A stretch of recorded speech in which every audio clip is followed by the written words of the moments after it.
Maka rubah cara berpikir dia. Kalau yakin memang akan meninggal, maka siapkan bekal untuk pindah tempat. Antum dari rumah tadi kan, pengen pindah sementara ke sini untuk ikut taklim, bukankah butuh bekal? Kalau nggak ada bekalnya, belum tentu nyampe ke sini. Nggak ada kendaraan, lambat nyampenya. Orang berangkat menjelang subuh, antum nggak ada asar, udah jalan. Capek, ya kan? Begitu nyampe nggak fokus karena kelelahan, butuh bekal. Jadi hukum itu pindah tempat butuh bekal. Kadang-kadang setiap tempat bekalnya beda. Dan di sini ada yang pengen umrah haji ke Saudi, mata uangnya sama tidak? Beda. Hukumnya sama tidak? Baru antar dunia, hukumnya sudah beda. Sekarang akan meninggalkan dunia, jangan berharap hukumnya sama. Karena itu bekalnya pun pasti beda. Jangankan di akhiratnya, masuk kuburan nanti, maaf ya, dari dunia ke alam kubur, bekalnya nggak akan sama. Sekarang pakai baju begini nih, apakah baju yang ini akan dipakai saat masuk alam kubur? Tidak. Lalu apa manfaatnya bekal yang kita kumpulkan selama ini? Bukan berarti tiap hari harus pakai kain kafan, tidak. Ya, kan ada tempatnya. Dunia pakai seperti ini, alam kubur ada tempatnya, gitu kan? Nah, yang kita persiapkan itu apa bekal ke kuburnya? Beruntungnya kita sebagai muslim, babnya sudah lengkap. Semua pulang kecuali satu, yaitu amal soleh. Ya, maka kita mesti jadikan nilainya, bukan pekerjaannya. Nilainya rubah dari amal menjadi soleh. Kapan amal itu menjadi soleh, punya sifat soleh? Ketika didorong oleh iman. Karena itu, setelah Allah mengatakan diselamatkan dari siksa neraka, apa setelah itu? Tu'minuna billah.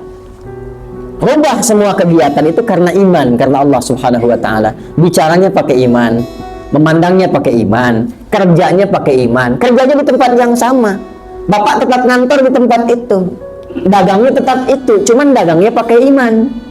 Kalau dagang pakai iman, nggak akan mencuri, nggak akan nipu, nggak akan nyogok, nggak akan korupsi, nggak akan terjebak riba. Itu dagang pakai iman. Ketika Anda bergerak keluar dari rumah, dagangnya pakai iman, mengatakan Bismillahirrahmanirrahim, maka semua derap langkahnya menjadi nilai, dicatat dari amal jadi soleh, amal soleh. Bukan cuma amal. Kalau nggak pakai iman, amal saja. Kalau pakai iman jadi soleh. Ketika amal didorong pakai iman, maka berubah amal itu menjadi ibadah. Nilainya disebut dengan hasanah namanya. Nah, setiap ada perbuatan hasanah nilainya 10. Nilai itu yang disebut pahala. Quran surah 6 ayat ke 160. Man jaa bil hasanati falahu asyru amsalihha. Dicatat oleh malaikat 10. 10 itu bukan begini. 1, 2, 3, 4. Tidak terlalu sedikit. 1 keduanya 500 tahun. 2 ketiganya 500 tahun. Nah, itu diakumulasikan dalam catatan, disebut dengan kitab. Saat meninggal, nanti pulang ke akhirat, kitab itu akan muncul, terlihat. Kata Allah, Iqra kitabak kafa bi nafsika al-yawma 'alaika hasiba. Hasiba itu yang dimaksud hisab. Dan tugas kita itu menjadikan semua perbuatan punya nilai di hadapan Allah. Karena itu setiap amal soleh diawali dengan iman. Contoh Quran 103. Wal 'ashr innal insana lafi khusr illa alladziina amanu wa shalihah. Paham sini? Maka kalau bicara pastikan soleh. Kalau mendengar pastikan soleh. Jangan dikira nggak ada pahala. Kalau ada orang memprovokasi, ingin keluar kata-kata kotor, ditahan oleh kita. Quran surah ketiga ayat 134. Wal kadhiminal ghaidha. Diledek oleh orang ingin marah. Tahan. Nggak jadi itu.